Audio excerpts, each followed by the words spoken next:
I'm sure that a lot of the guys that are actually tuned in today have probably seen our first and second webinar that we've hosted in the last couple of weeks.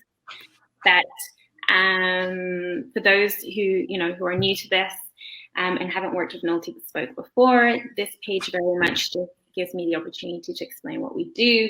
And we design and manufacture bespoke lighting installations, but we do also have very much the flexibility of working with very different materials, and we're very much always testing and playing with these materials to be able to be quite knowledgeable in the field.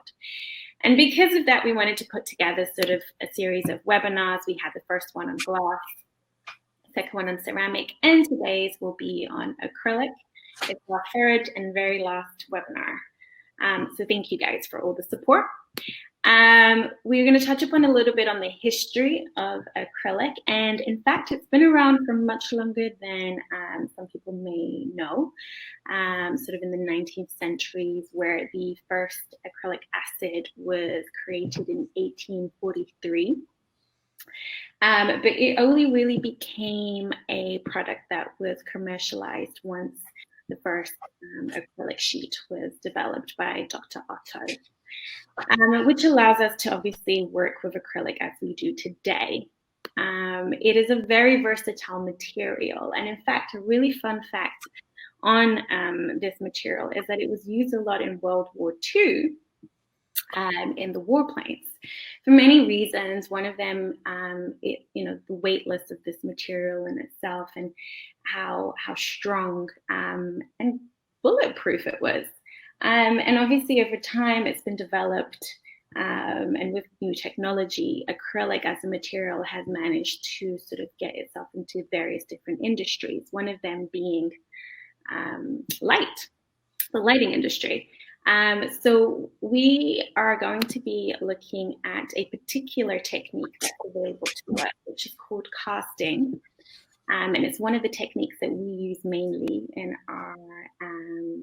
our features. And we've got Mark with us today. And so Mark, could you walk us through the process of casting acrylic, please? Thanks, Monica. Yeah, so Midton specializes in cast acrylic. Currently, that's a blend of CNC machining and molding. Originally, we started off mainly hand molding pieces. That's mainly because the CAD hadn't actually been introduced.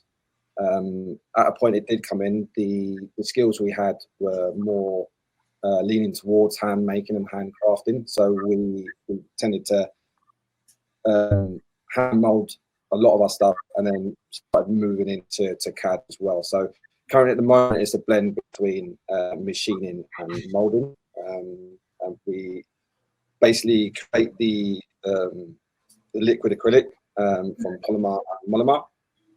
We heat it up and get it to its liquid form, and then pour it into its molds or its channels, so then we can then create the shapes necessary to the client's needs. Okay. I mean, for us, we've used it quite a few times, in particular for a project that we installed a couple of months ago. There's an image of it on your screen, where we created almost a kind of organic rock shape like form, which had various different sort of facets to it and quite a few of sharp and soft edges. And then incorporated a fiber optic tail which illuminated it internally. However, working with acrylic, there are various ways that you can incorporate lighting. And I think that's sort of, a main subject for us, obviously, as lighting designers. Blaker, in terms of illuminating sort of acrylic features versus, I don't know, maybe in comparison to glass, for example, what are your thoughts? Hello, Monica. Well, acrylic's got a sort of many similarities, and there are some sort of key differences. One of the sort of key differences is that they sort of, as a translucent material, they're actually sort of slightly better than glass. So in its sort of its purest form, it sort of doesn't really sort of allow the light to be sort of trapped inside, as it were. So it's quite good at letting light sort of pass through. One of the ways you can use it, as we have in this example, to sort of capture that and make it sort of more fantastic is to add more facets, which is similar to glass, but then you encourage more internal reflections and refractions outside of the piece. And you can see here that maybe in the background there's some sort of subtle caustic effects on the wall, which are caused by sort of the light getting distorted by some of those faces and some of those edges. Yeah. And obviously the more light you have leave the piece, the more of those caustics you get and the clearer they are. So there are some huge some pros to using the form flexibility that acrylic gives you. I mean, for our projects in the past, and a lot of the reasons why we consider acrylic in various concepts is because of how light of a material it is. You know, a lot of the times we will have issues with weight constrictions in terms of the ceiling construction, and rather than creating an installation of glass, we very much have to create it in acrylic. But also the idea that you can enhance your acrylic form by potentially adding texture or even encapsulating sort of a foreign material within it. And in fact, it brings me on to the next page, which is focusing on sort of encapsulation. And we've got a lovely image here of something that we've done in the past, but which we'll touch upon in a minute. But this process for me, the reason why I quite like it, and I mean, I'm sure some of my designers have heard me bang on about it, is because not only can you encapsulate something like a gold leaf, which essentially transforms your acrylic shape into something quite luxurious, but also you can encapsulate materials like waste wood. And we explored this option for a project that we were looking at a couple of months ago, where, you know, it was a commercial project, and the end client had sort of this idea of wanting to reuse materials sort of from his old location and bring them into the new. And there was the idea of using sort of what was, you know, seen as waste wood. Normally, this isn't a material that is you know, deemed as luxurious enough to be incorporated into an interior scheme. But when used in this form, encapsulating in acrylic, it completely transformed it. Mark, how does encapsulating work exactly? So the encapsulation process generally is a component that is suggested by a client. So that can be, you know, anything from a piece of memorabilia to an organic material, to, you know, something with sentimental value that they want to encapsulate and keep forever. So once again, depending on what the size of the piece, the size of the component and type of component is, we would create our acrylic mix and we would put it into the mold. The good thing about the components, well, the tricky thing about components is they all react in different ways. There are certain materials that we know work very, very well. But a lot of the stuff we do here is R&D and testing. So we're always exploring with new components and new materials. But the thing about encapsulation is just being able to sort of capture time or a memory, or, you know, or that very sort of special piece, and bring in, you know, something organic into casting as well. I mean, even with the testing and the playing, on the second image on the right-hand side, that's the sort of a rock acrylic form that, you know, you created for us when we were working on the project in London. And actually, by accident, you were able to encapsulate an air bubble. Yeah, yes. It is an anomaly. But sometimes these things are the most beautiful things. The trick is then trying to recreate that and understand how it happened. Yeah. It then takes us back to the sort of the drawing board and you know, and really go back to testing and working out, oh, okay, that looked really good. Let's see if we can make it happen again. And is there like a particular material that you wouldn't recommend encapsulating, or, I mean, is it flexible enough that you could probably test with? Yeah, I mean, sort of like hard metals, you know, cannot work so well. Some sort of materials can bleed and leak their colours. Yeah. Sort of quite a lot of sort of hollow objects as well, basically because of like the pressure that when the acrylic cures, that can sort of cause crushing of the actual component inside. So if there's any sort of air, you know, gaps, and that can cause a problem. Yeah, I mean, some of the main problems we incur when encapsulations is when a component can sort of delaminate away from the acrylic and pull away, and it causes this kind of sort of silvering effect. But once again, we've worked with clients that actually love that effect as well, and that can work for us. It's a very interesting material to work with, especially with an encapsulation. So I think that's where it really comes alive. Yeah, I mean, also we've tried to sort of encapsulate with glass, for example, and you know, with the gold leaves and silver leaves, and it's a little bit more complicated because depending on sort of the carat of that leaf, it may hold its form as well as it may completely just burn away. Whereas here with this image that we have, you know, acrylic and gold leaf actually works really, really well.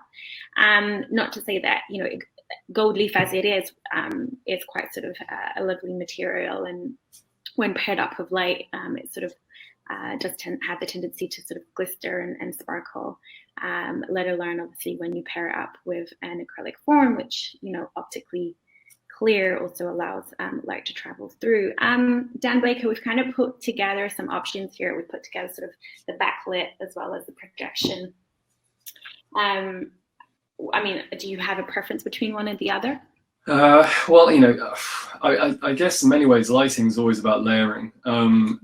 You can always go too far, and you can put too many layers on, and sometimes then it becomes detrimental to the overall appearance. So sometimes simple is better. But I mean, what we've got here are sort of two methods of layering. One is to sort of internally illuminate those forms. And as you can see, it sort of makes some of them appear darker, where they're almost in silhouette, because you're sort of passing the light through them and not allowing the light to sort of permeate. Whereas the other side is the projection. It's a remote source sort of shining onto them, therefore sort of being captured on all of them really, instead of putting them in silhouette. So sometimes you have to consider a hybrid, because there's always an expectation of what you want that piece to look like in your mind's eye. Based on something you've seen or something that you just got as an idea, as inspiration. And I think trying to sort of offer the lighting solution that really makes it stand out.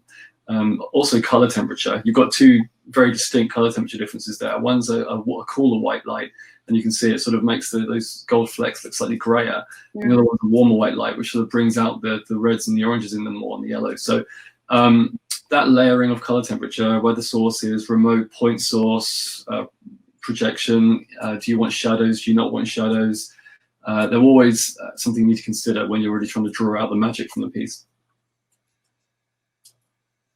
I mean, I think with this particular material, and once you encapsulate sort of a gold leaf in it, it does become quite a luxurious decorative feature. And I think anyone that is to consider it is considering it more for a decorative rather than sort of trying to get as much light output.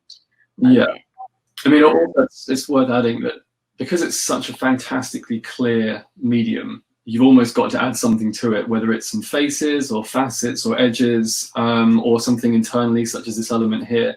You need to add something that's going to stop the light and make the light sort of be present in that form. And that's why it's so wonderful to be able to use, you know, it's so dexterous as a medium acrylic. It really is quite forgiving and quite able to do a lot of things. So there's lots of scope for elaborate works. Yeah, and I mean, almost like glass as well, right? You know, I mean, I would never recommend a flat sheet of glass to anyone if they're going to kind of incorporate it into a lighting installation. We'd always, you know, recommend some sort of texture or you know, facets or frosted finish to it in order to get sort of the most out of your glass sheet, rather than just having sort of you know, a flat surface. Which is, again, sort of the same rule that you apply to acrylic, I presume. Yeah, it's all about sort of what you're trying to see. I mean, acrylic sort of can come in sort of large blocks as well, and with that you can do some really interesting tricks with internal reflection and refraction, where sort of it appears to be mirrored on some faces and other faces appear to be clear. So even without anything internally, sometimes just a solid cube of a block of acrylic would actually sort of be quite interesting in terms of what face is mirrored when you look at it from different angles. It's just the more you encourage it to have a character, I think that's the more you're sort of really going to start to make it you know, stand out. But you know, it depends. It really depends on what the brief is. There's no there's no one right answer to that, really. And obviously looking into a little bit more sort of how to enhance your acrylic form and the shape of it in itself, that kind of adds to the beauty of this. The cast acrylic technique does really allow you to kind of create these wonderful shapes that in itself create, movement. Again, in the image that you see on your screen, that is of a project that we have just installed here in London for a spa. And, looking at the shape in itself, it already has all these lovely, curves and twists, and already in its own can do a lot when paired up with light, for example. And then we look at different sort of, finishes in your form creation, where you can have sort of really soft edges, or you can have really sharp and defined edges. How do we achieve one and the other, Mark? How do we go from soft to hard, or should we say sharp to soft? Well, I mean, it's all really in the design and how the piece is designed. I mean, there is a way you can actually play with the acrylic once it comes out of its mold as well. So you could, in theory, you can pull out quite a sharp, faceted piece. And then that could then be polished and polished again, and you can kind of round it up a little bit and really sort of play with it. So even once it is cast, it is still quite malleable and quite machine friendly. So you can really play with the softness after it comes out of the mold as well. Or alternatively, you can design it from the start. When it comes out of its mold, it has got these nice rounded edges. Which one is easier, would you say? Would it be to create a mold that already has sort of these nice soft round edges? Or would it be? Well, I mean, personally, I think if you ask the polishers here, they prefer just the flat, faceted sides. They can really get behind them and give them a really good finishing. But I mean, they're very similar, very similar.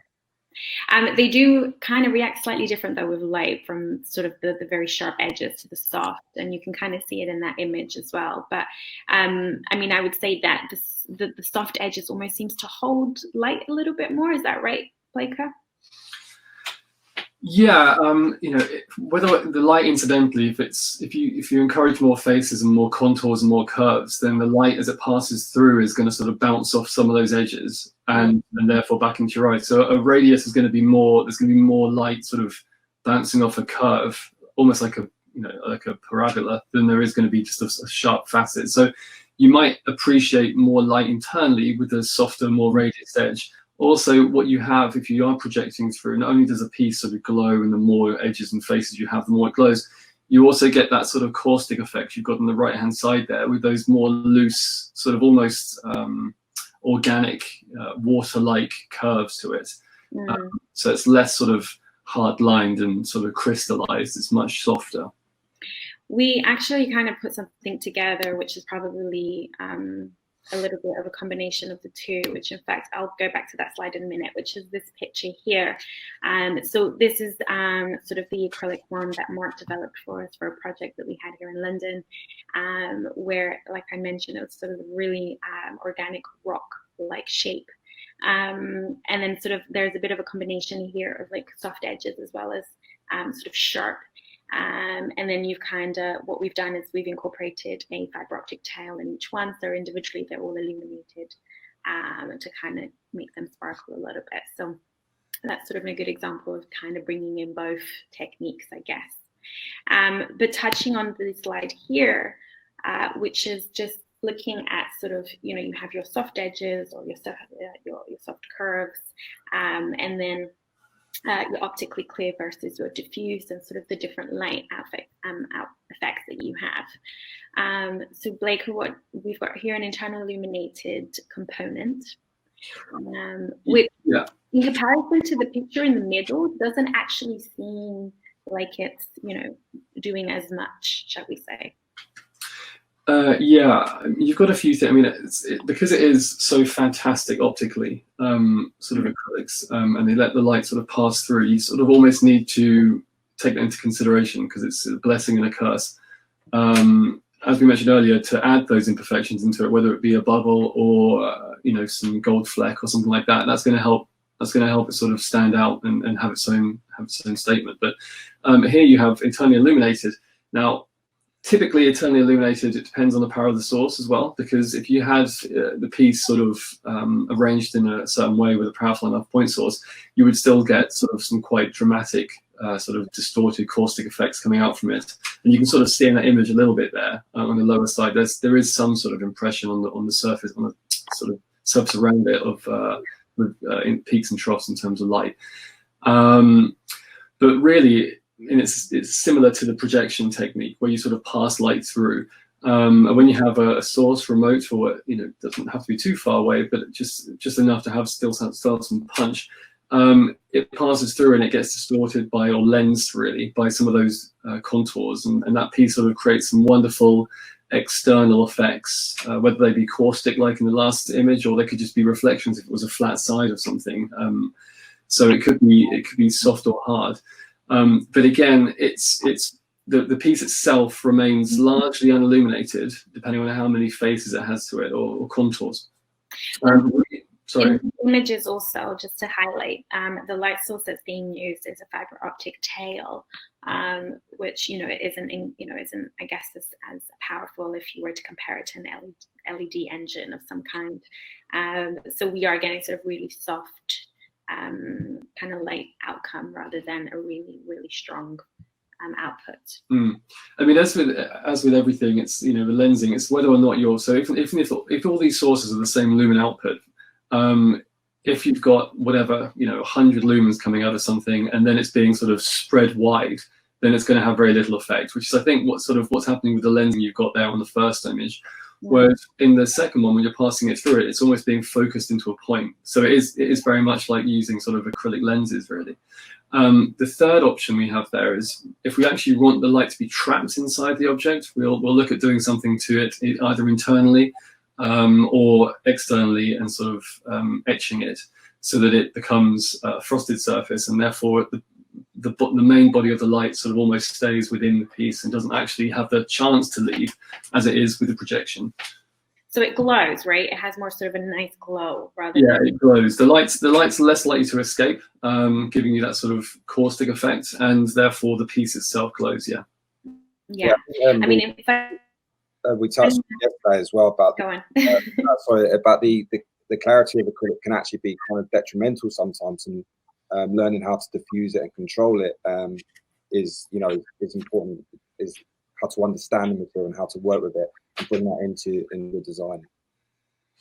How do we just obviously to clarify anyone's curiosity, but how do we achieve the diffused look, Mark, on the image? Generally speaking, it is your external sandblasting. That is the majority, generally the way we are controlling the diffusion. However, there are more complex ways that we are looking into, where you can introduce like casted in opal layers. Even components inside encapsulations can actually help as well, scatter the light and diffuse it as well. Generally speaking, at the moment, it's your sandblasting and then your opal layers casting. It actually, we're looking at these different options, and obviously your internal illumination from sort of an optically clear object to the defrosted. We do get a lot of clients who kind of want both in their installation. And in fact, this particular image here of all these different sort of finishes on the same object was because we, for this particular client, I think we kind of put together 2 or 3 different options where we've gone from an optically clear sort of, we call it like a teardrop water form, to some parts that were frosted, to a complete frost, and then we created this wonderful installation that actually had all of it incorporated.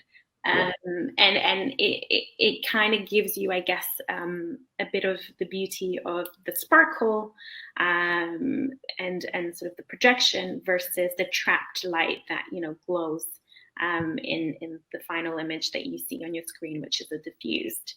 Again, it was decorative only, but it does work really nicely. So I think for me personally as well, on that project, it was the way the acrylic was actually taken on a journey there as well. You know, starting from the crystal clear piece and then finishing off with the diffuse sandblasted piece. It was amazing to see the variation between the parts that were created. It was really nice. Yeah, it's amazing. We finished installation just before lockdown, but so we haven't had a chance to actually photograph it. But once we do, I'm sure we'll share it with everyone, because it was a really good sort of combination of different finishes, and how you get the different, the beauty of both light outputs together. So I'm going to skip that. Looking into the next sort of, let's say, finishes and techniques available is sort of creating a surface texture. Dan Blaker has mentioned it in some of the other slides, where working with gloss, working with acrylic, the way to sort of really enhance and optimize sort of the light effect that you get is really to sort of, create your facets and add your texture to your surface. And we came across two particular sort of textures that we're going to touch upon. The first one being Flora, which is the first picture on the right-hand side of your screen. Flora is one of our own projects where we have an acrylic petal form. And what we did was we added sort of a gold leaf to the surface. So we hand applied gold leaf to the surface of acrylic, and obviously, because gold leaf does tend to have quite sort of kind of like an aging, cracking effect, through those little cracks that you have on your surface, the light then essentially will also travel through and create a different sort of silhouette contrast from the parts that are very sort of gold leafy versus the parts that aren't. But then we also have this block of acrylic in our studio, which is one of yours, Mark, which sort of seems to have like a crunched paper feel to the surface. I mean, how do you achieve that? Yeah, that was a surface texture added by actually using tin foil for the mold. What we've been doing here is experimenting, especially now that we've sort of moved into doing sort of lighting pieces, is the textures we can achieve on the surface, not only internally as well. So, molding off organic materials and tin foil, and we recently done one from bark from a tree as well, which is really, really interesting. But yeah, I mean, we can just mold onto the exterior surface. Also, we have the ability now with CAD that we can actually machine as well, if needs be, water textures and things onto the surfaces of acrylic. I think Dan, you'll probably correct me here, but it really helps with the caustic effects with the light as well. So when the light comes through the acrylic and it hits that textured surface, it scatters the light, and you really get that those impressions coming up. Yeah, I think, I guess, definitely, at least every other time that someone sort of wants an acrylic piece, that whether or not sort of they realize it when they're asking for it, they've always received well the sort of that light effect, that sort of caustic, distorted light effect that comes from them as well. I mean, it's always worth making sort of them aware early in discussion whether or not that's something that's going to be there or not, because I think sometimes it can be an expectation, or it can be something that they didn't really think about. But it's very powerful, and it can create a really strong statement, not just within the sculptural form itself, but within the environment that it's in, whether it's over a dining room table in the center of a sort of grand ballroom or function room. It's really quite delicate. And so, yeah, you're right. If you just this really quite, simple addition to a single face that has got those sort of textured curves and elements to them, really gives a high level of reward in terms of optical effect. We also have the flexibility of adding sort of tint and color, or even a gradient, to your acrylic. And in fact, I mean, if I'm going to be really honest, the first time that I sort of came across the idea of adding color, I wasn't sure if I really enjoyed it until I saw an image of an installation, which in fact we'll touch upon in a minute. But I think the advantage of having this ability, as well as with today's sort of technology and how advanced the studios are, is that you can have sort of a color engineer who will essentially color match to any sort of tone, right, Mark? Yeah, absolutely right. I mean, here at Minton, we have got a master colour technician who can blend and match colours to, you know, supply Pantone colours from your client. So, for example, some of the work we do is in awards and financial deal toys, and their particular end client wants a part of the acrylic to match the colour of their Pantone, of their logo. So our colour technician will take the, we've actually got a handwritten recipe book that dates back over 30 years. So, wow. you know, he'll go through his recipes and he'll find the colour, and he'll try and match it up and blend it up. I think that's where acrylic comes into a world of its own, is the combination of the colours and effects you can achieve with it, with coloured layers. Yeah. It's second to none on that kind of aspect. I mean, we work a lot with sort of on commercial projects where, you know, you've got an end client who has a brand and an image, and sometimes the feature installations, whether they're going sort of on a reception area, lobby entrance, they are there to kind of represent the, you know, the company and the end client sort of brand, and therefore there will always be sort of color palettes that you need to adhere to. So it's great to be able to sort of do that for those reasons. I think also as well, you had a valid point as well about colour and acrylic. It can, you know, it can not look great. It can have that plasticky look. So it's very important to how you introduce colour. Once again, I'm sorry to keep repeating myself, but the importance of design and where to introduce colour is important. Yeah, no, for sure. And I mean, it all goes down to the testing, and I guess the amount of color dye that you'd put in, etc., in order to be able to sort of get a more, I would guess, nicer finish than something that's quite sort of, you know, almost like I've seen some acrylics before where it just looks like it's a tiniest little bit of color tint that's been added, and it's kind of just washed away almost. Whereas I'm sure with the testing and the playing, you're able to sort of add the right amount of color in, shall we say. Yeah, I think with the color as well, if it's a piece, it might sometimes have, you might sort of focus more on having a bit more strength or boldness to that colorway.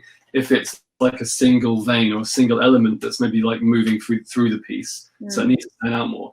But personally, I tend to quite like it when in that sort of bottom right image we have here with the sort of, it demonstrates layering, and I think it's quite nice if you have like subtle sort of pigmentation, that when it's layered up, when you look through a piece and you sort of see one piece through the other, you get a sense of depth by how they're layering up together instead of just, you know, solid. And I think that subtlety is quite beautiful. Yeah, it works quite well with light as well. I mean, even there you can see sort of, you know, from the gray to the really dark grays and then eventually black, and how that works on the shadowing. Yeah. I mean, you've also, it depends on where the piece is, because sometimes a piece is in an atrium or something, or, you know, reception where there's a balance of daylight and in the evening time artificial light. So that sculptural form's got to sort of occupy two different states, because it's not going to be lit in the same way in the daytime, perhaps. In other spaces, it's always only lit one way. It's only artificial light there. So you sort of look at what complements that space best in terms of transparency and color, daytime and artificial. Yeah. The next topic is actually one of my favorites. We explored quite a lot into this recently with this project where we looked at these rock acrylic forms, because it was a very long process. Not only did the client start off with the idea that he wanted to encapsulate waste wood, but then sort of eventually moved on to sort of just using acrylic as it is, but what are the options within acrylic? And this is when we sort of came across the idea of recycling acrylic. So one of the great things about this material is that you can essentially collect all the offcuts of previous orders, and then sort of just melt it, right? And reuse it, from what I understand. Is that right?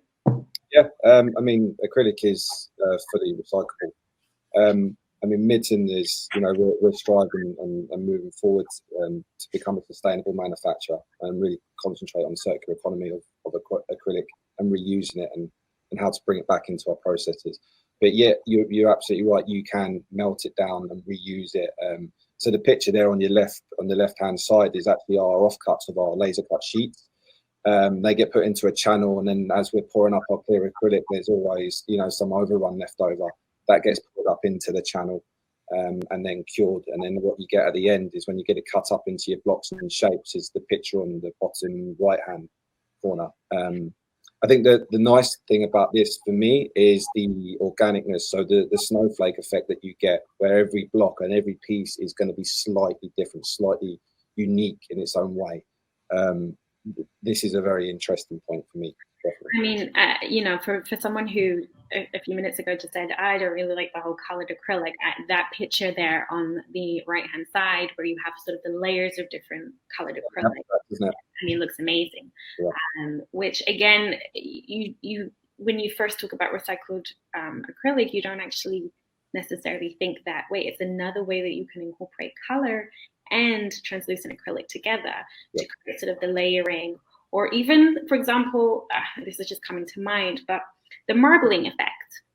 I don't know if you know, if everyone knows what I mean by that word, but in previous webinars that we've done, both in glass and both in ceramic, we have spoken about using color to create sort of an interesting marbling effect. And if we look at the images on the right-hand side, especially the block where you seem to use sort of like grays and blacks, you know, if you manipulate, let's say, the layout of your colored acrylic, and then when you pour in your translucent acrylic, you could potentially create sort of, you know, this interesting cloud of different colors emerging into one block, which, you know, I mean, is again something interesting to explore. And by the way, that just completely came to mind as the tips as well. So the top corner picture as well. So very interesting projects running at the moment where we are having our clear acrylic waste chipped down and reintroduced into the casting process. It's in its very, very early stages, but the signs are very positive at the moment, especially with how it works with light and diffusion. Getting some really interesting effects there. Well, I mean, the cast acrylic stones that you did for us, they were all recycled acrylic, right? Yeah, so that was done from overrun. Essentially, that is basically where we're pouring up. So what you're seeing there in the left-hand picture is the overruns being poured into that channel. Mm-hmm. What we've done for your project is we had your molds ready. And when that material becomes available, that overrun is there, it'll get poured straight into your mold rather than into the waste channel. So yeah, that's what happened with your project there. Obviously, that can extend lead times a little bit because we don't make for that mold, but we only use it when the material becomes available. Yeah, so it's quite hard to give production lead times on that because we don't have much. Side effects of recycling, you need to wait until you've got the raw material to recycle, you know. Someone please use more of that thing so I can make something. Yeah, pretty much. So yeah, that's the only sort of downside of it was the lead times. Apart from that, you're still getting your optical clarity. It's exactly the same as your car. I'm going to bring up the picture of this product just so that everyone can see that, you know, how great it turned out. Because I do feel like sometimes when people hear sort of the word of recycled material, whether that's a recycled acrylic or recycled glass, I don't know, their mind go into places and they start questioning the process. So, I mean, guys, for you guys that are listening, this is an image of the installation that we did sort of end of last year, where Mark and his team developed these acrylic rocks for us, and they were all recycled acrylic. Because I think at the time, even when we were looking into it, we had questions like, will the color be different? Will, you know, will it not be as clear? Or we were concerned in, you know, so many different things, because in our head, we thought, you know, different batches of acrylic, what would that look like? But actually they turned out amazing. I think as well, a good feature is that once that, you know, that installment is up, that doesn't mean it's the end of its life. So if your clients do want to know, you know, if they wanted to take it down, if they wanted it to be recycled or reused, then we do have that facility here where it can be sent back to us. We can refurb it, you know, we can touch it up, or even once again break it down into chips and get it back into the processes again. So that circular economy again coming in and making you know, your clients aware that it can be reused. Just to quickly touch up on two questions that we've just had come through. Graham is asking what the maximum size of acrylic sheet is. So, I mean, cast sheet with colors and sort of gradients and things like that, you're kind of looking at your 500 by 500, just because of the size of our autoclaves. But you can actually buy, you know, cast sheets from, like, you know, from your normal suppliers, perspex and things like that, at quite large size. I think they're like 3 by 2, various thicknesses and things like that. But actually, it's more about transport, isn't it? That's normally a limiting factor. Yeah, custom cast sheets, so Pantone matched and gradients and things like that. You're kind of looking at your 500 by 500. We can play around with the lengths a little bit and sizes and thicknesses, but that's where about you are with that. And just kind of going back to the whole concept of recycled acrylic, we wanted to put this image up. For those who don't know who the lovely lady on the picture is, that's Rosanna Orlandi. And it's something, she runs a project every year during Milan Week, which was something that me and Alison tried to get involved in last year. But unfortunately, we didn't have enough time to organize the project. But essentially, it's this idea, or trying to promote the idea that you know, plastic and acrylic doesn't have to be seen as something that isn't, I don't know, attractive or appealing or, you know, suitable for luxury interior design, which is why when we were working on this project, where we had to look into ideas like encapsulating waste wood, or even the idea of recycled acrylic was, you know, was such a great opportunity for us, because naturally we already sort of, you know, always want to kind of strive for that anyways. So kind of resuming the... Go back a slide, Monica. One of the things I love most about this is that she's recycled that bit of paper. I think that's strong. It's a strong statement, you know. I mean, if you ever want to Google her up, her style and the way she carries herself. Mark would just have to wait until there was a piece of paper that he could recycle to write that message. Literally waiting for the right moment. Yeah. She's a very interesting character. And I think moving forward in terms of the interior design world, it is a great idea to be able to reutilize materials that you normally wouldn't. I mean, not only just with acrylic, but we had a client recently who pretty much wanted to give us all this brass that they had in a different property, and wanted us to sort of melt it down and reuse it.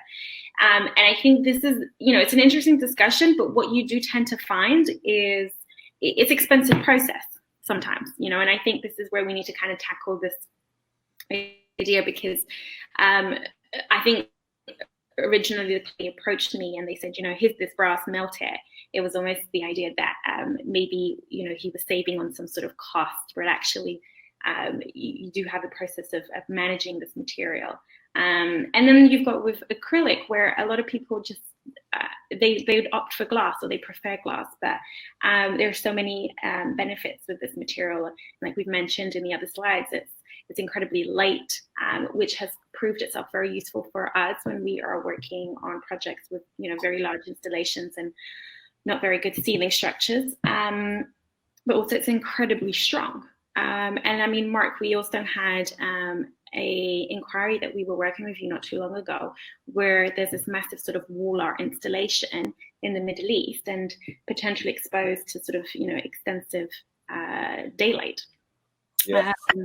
And, you know, we had the discussion of how would it react over time, and how easily is it replaceable, and like, you know, like we discussed, and we were able to design the particular wall art in such a way that you could just remove all the individual acrylic components, and like you said, I could send them to you, and you could just sort of, you know, I guess apply maintenance to them. I think that another thing to add is there was, when I was doing a bit of research for this webinar, and you know, I was looking into what acrylic was used for and things like that, and you know, the acrylic was originally being used on some of the warplanes, you know, the bombers and things like that, and to this date, the actual acrylic is still holding up and is free from sort of discolor, you know, it hasn't tinged at all, hasn't changed.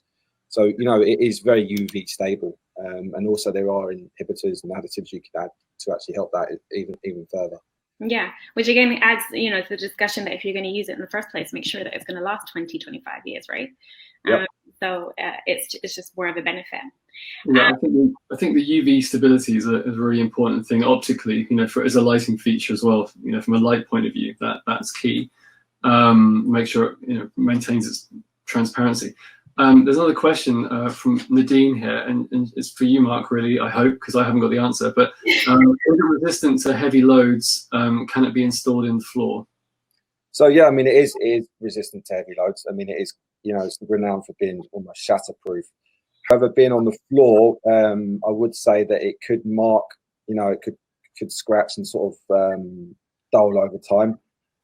There are companies out there that do offer sort of protective coatings that can be applied to the acrylic after we've cast it and, you know, we've made the panels, and it could be sent away to be coated, which would help with that. But it could, yeah, it could be potentially be used on the floor if it's treated correctly. Yeah, I'm assuming that the thickness of the acrylic would need to be quite substantial as well if it's going to be used on the floor. Yeah. Yeah. So kind of resuming the discussion, and we've done this for all the other webinars that we've hosted, it is very much sort of looking at choosing the right material. In our projects, a lot of the times we have gone for acrylic because of how light it is. So for creating an installation of like 200, 300 components, sometimes even more, considering that glass is about twice as heavy as acrylic does come in very handy.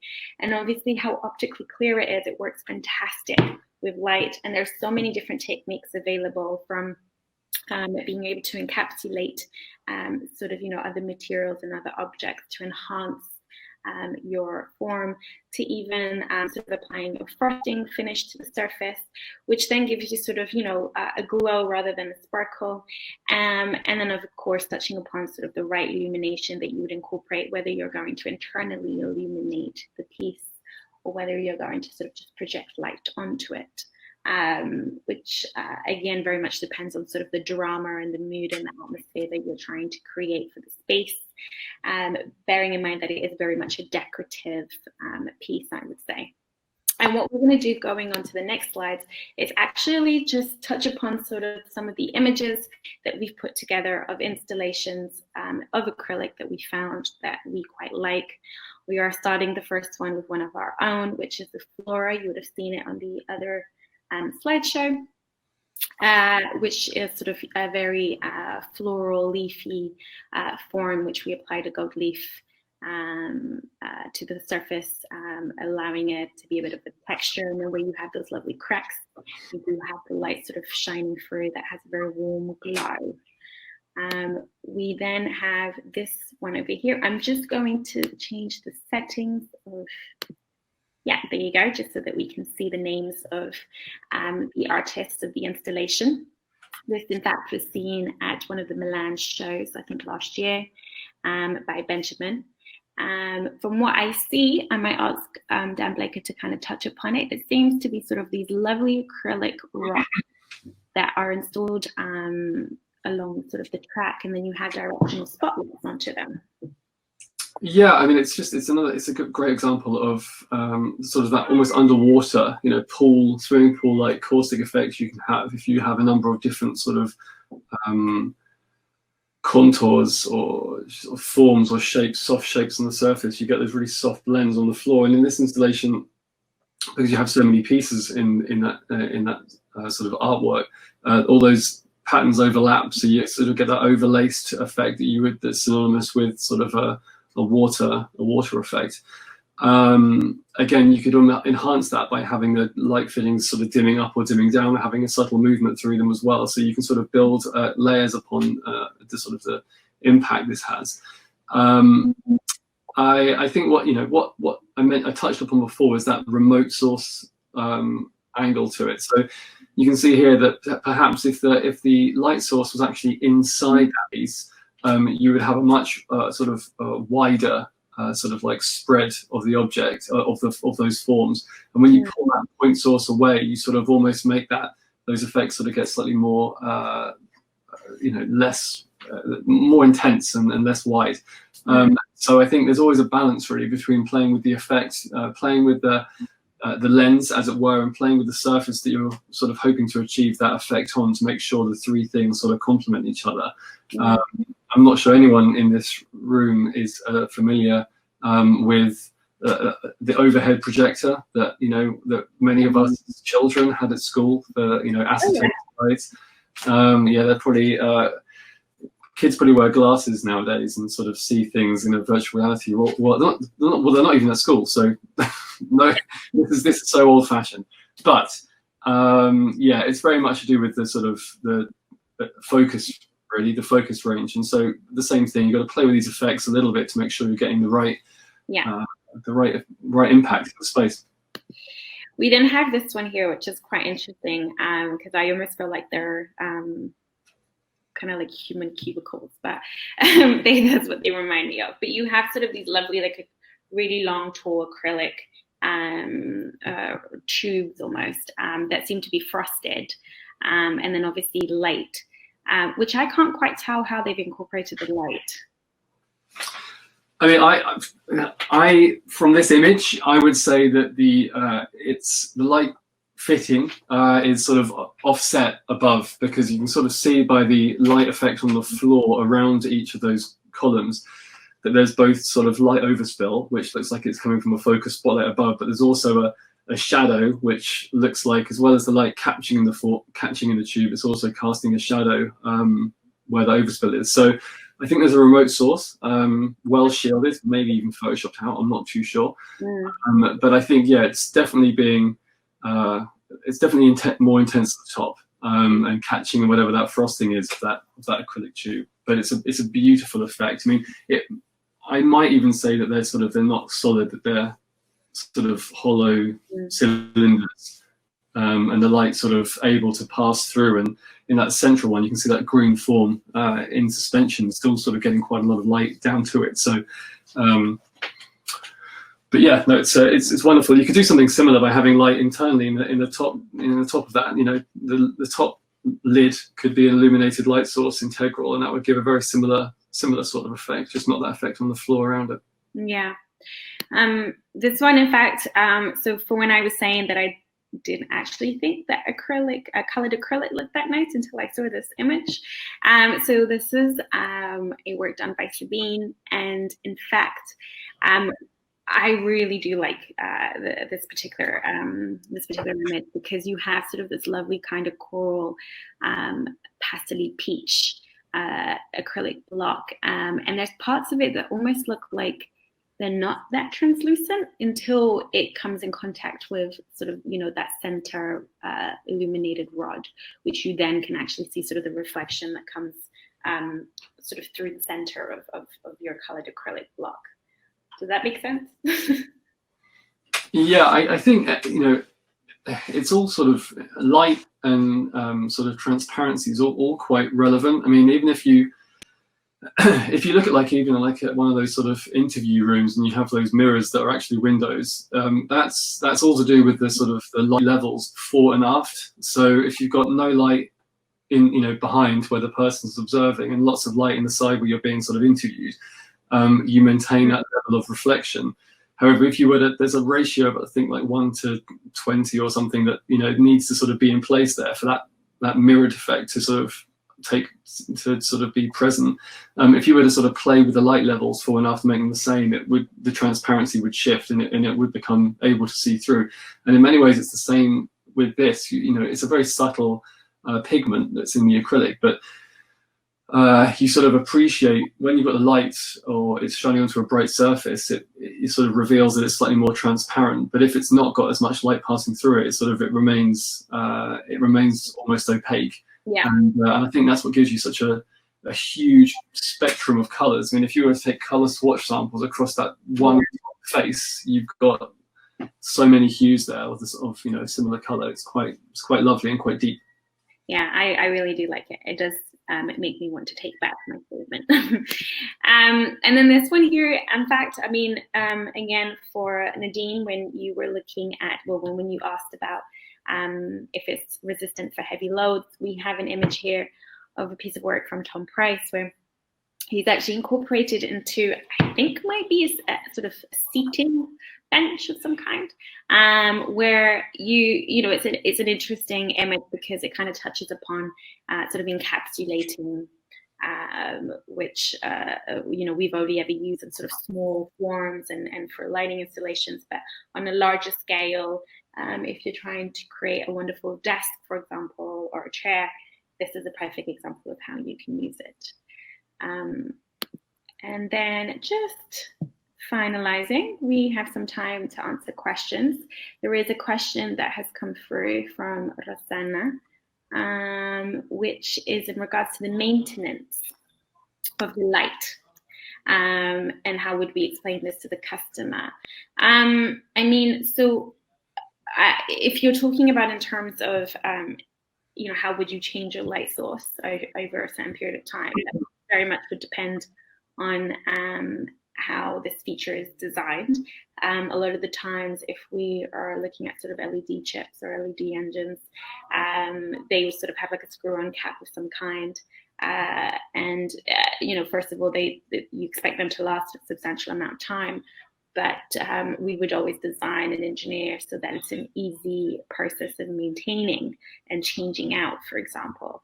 But as we sort of touched upon on some of the other slides, the acrylic as a material itself also reacts really well with heat. So if for whatever reason your light feature was to create sort of quite a substantial amount of heat, I think it should be fine, right, Mark? Yeah, absolutely correct. I mean, with the maintenance of acrylic as well, because I think that there's another question there, which I can maybe two birds, one stone. So we're going back to what I said previously about you can refurb acrylic. So if you wanted to take the installation down and bring it back, it can be, be polished and refurb that way. Cleaning wise, we don't recommend any sort of really harsh chemicals. Some of the industrial cleaners can tend to craze the acrylic. So just like warm soapy water and, just your kind of standard cleaning products. And in regards to just touching upon sort of Mamena's question in terms of the changing color of the acrylic, we've also had this discussion where you told me that you'd done sort of an outdoor installation that sort of 20 years later was still standing very much fresh. And from what I understand, it does depend on sort of let's say the extensive amount of natural sunlight that it's exposed to. So something, for example, an installation in the UK versus an installation in the Middle East would be quite different. Yeah, it's a question that comes up a lot as well, is how does acrylic react outside? And it all depends on the environment that it's in, the volume of acrylic and the component that's inside there. So there's a lot of contributing factors to take into consideration. For example, we last year quoted, or we were working on a sign to go on the back of a super yacht. And, when you took into the factors that seawater was going to be splashing up onto it, the sun from, a really hot sun was going to be beaming onto it.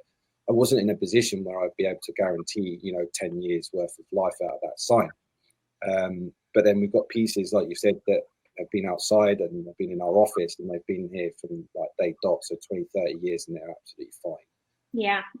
I mean, all our installation that we were sort of quoting on, which was for a project in the Middle East, I think we were comfortable to sort of give it a 5-year period. Yeah, I mean that was easy. I think it should be fine with that as well. It was indoors. It wasn't. I don't think it was in direct sunlight. So I think there's something for a window. Indoors, yeah.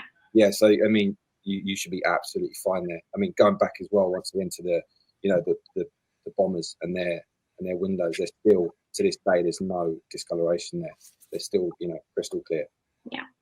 I just want to touch on some of that maintenance as well in terms of light fittings. I mean, it's something paramount to every design. To a certain extent, it's sort of eased up a little bit because solid state sources now, don't require changing in the same way as a sort of a traditional incandescent source or halogen source would have needed changing before.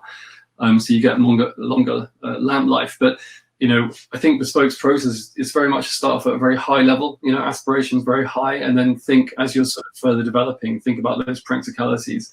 And I think accessibility to things like if it's a fiber optic source or tails and light source, then we have to carefully consider where we're going to place that fiber optic projector. Even though it's LED, potentially that's the thing that will need the maintenance, because everything else is just a solid object. Yeah. It shouldn't fail. And where we are using LEDs themselves in the piece, we always have to sort of take into account accessibility to drivers, and where possible, always put them in a sensible place.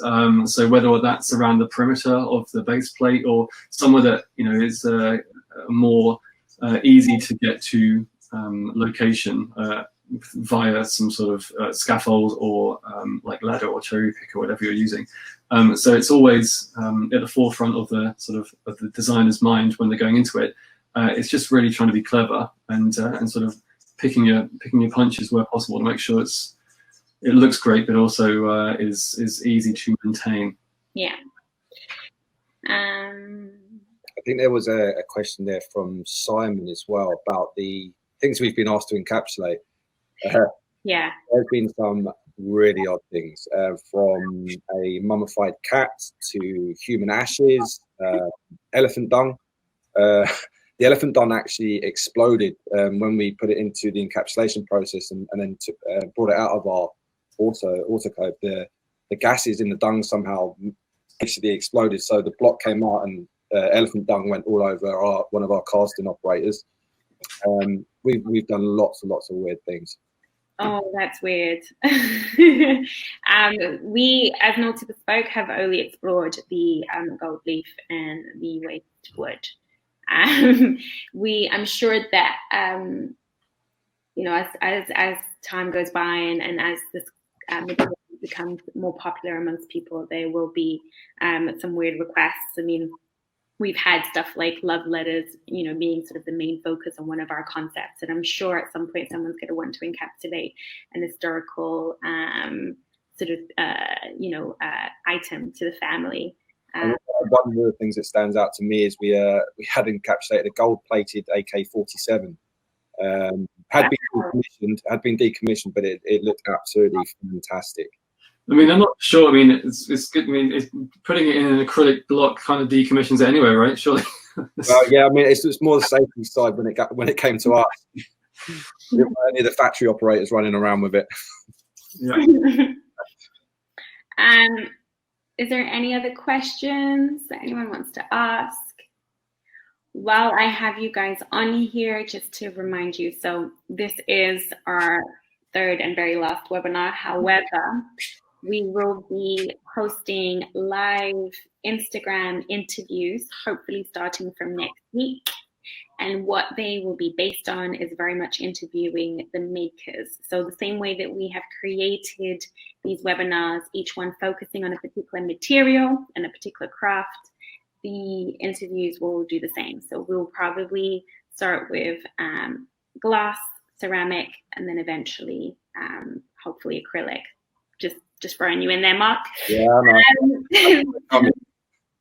know. So yeah, just you up and letting you know, we'll hopefully sort of start advertising that on our social media platforms. And yeah, I think that's about it. Yeah, I would say everyone that's sort of, you know, in a wider context, not necessarily related to light, but everyone out there in the world that is going through you know, this lockdown process right now. Big love to you all. I know that it's an interesting time, and thank you for sparing and sharing that time with us and listening to this podcast. Yes, indeed. Thank you so much.